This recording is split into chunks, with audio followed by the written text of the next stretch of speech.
Yeah, all right. I just created a folder named Kali and it has no further folders or files, any files. So yeah, we'll use this folder and okay, let's get into my VS Code. Let me increase the size. Okay, if you are new to VS Code, then yeah, there is a simple way. I mean, in the sense, go to files and open folder. It will give us the prompt desktop, and here at Kali I just created in a folder named Kali in my desktop and I'm using that. So yeah, there are no files present. Let me kill this. uh, yeah, if we just opened our file and yeah, we can access the terminal from here.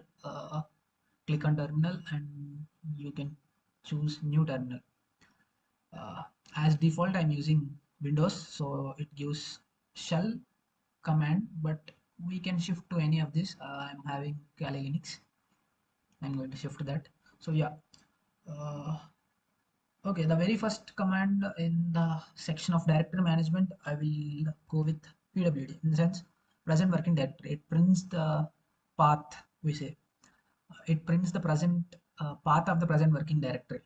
Since I am at folder C folder and in the users folder, I mean in the sense C drive users folder, in the folder Pawan, in OneDrive folder at the desktop, and I am presently at Kali, the folder named Kali.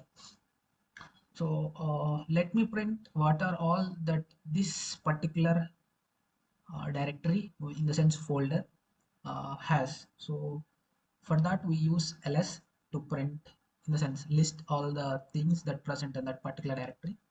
So as it return nothing, in the sense it doesn't have any, I mean any folders or any files inside it. So let's make that. You can verify that from here as well, that this is the folder that uh, I just opened named Kali and it has nothing in it. So let's make a folder. So for that we need to use a command like mkdir, which is refers to make directory and name of the directory, like folder 1. Let's use directory 1, press enter and then yes, go. Here we can see that inside the folder Kali we have another directory or another folder named directory 1 we just created using mkdir. So yeah, let's also make a few more directories in the Kali folder, in the sense dir2 mkdir, sorry, dir3, or you can name it as anything like folder 3.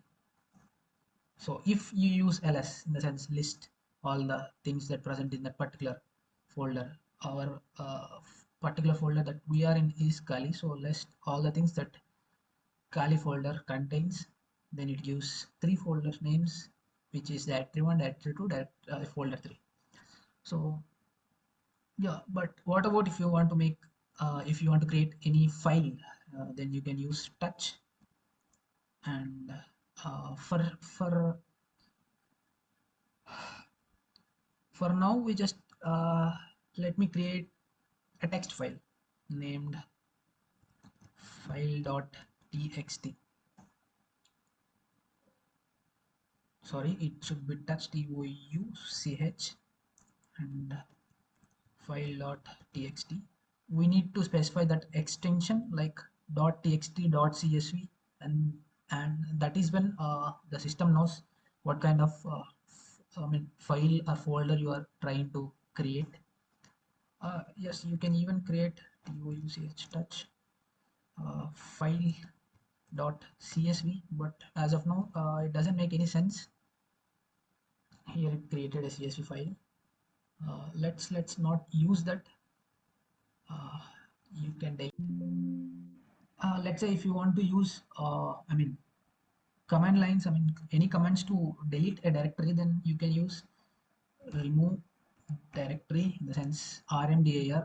I will just remove the directory named directory1. If you press enter, then yes, here you can see that directory1 has deleted. uh, okay.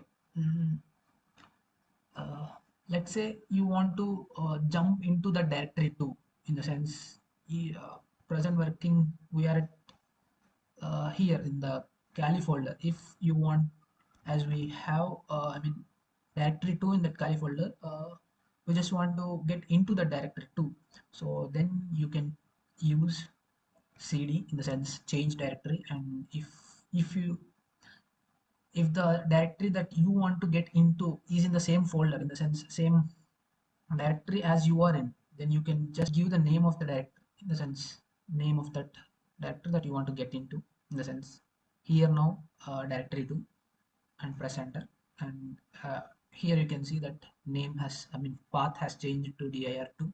If you use ls, then it shows nothing in this. It is only because that in the directory 2 we have nothing.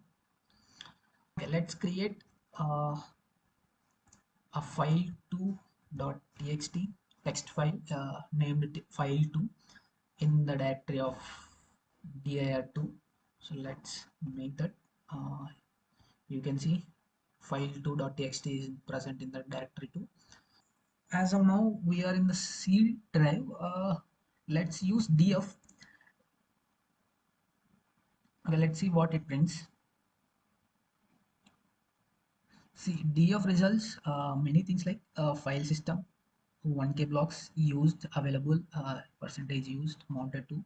See, the very top ones doesn't make any sense, but here you can see that this is a file name, that is C folder, file system, C, and this represents the total memory that it has, and this is the used memory, and this is the available.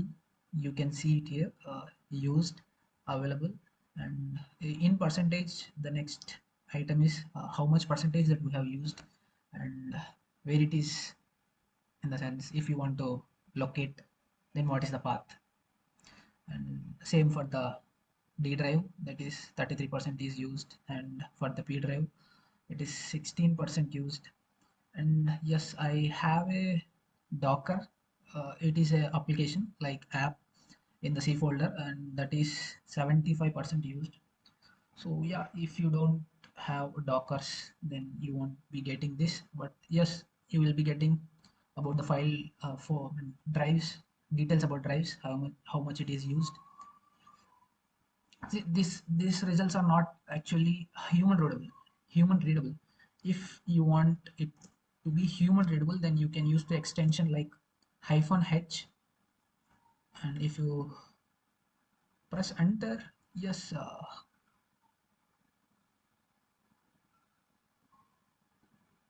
yes, it gives similar result, but in some different sense. Like if you can see that it has 361 GB and used 237 GB, and available is 80 GB. That means 75% in a human readable sense.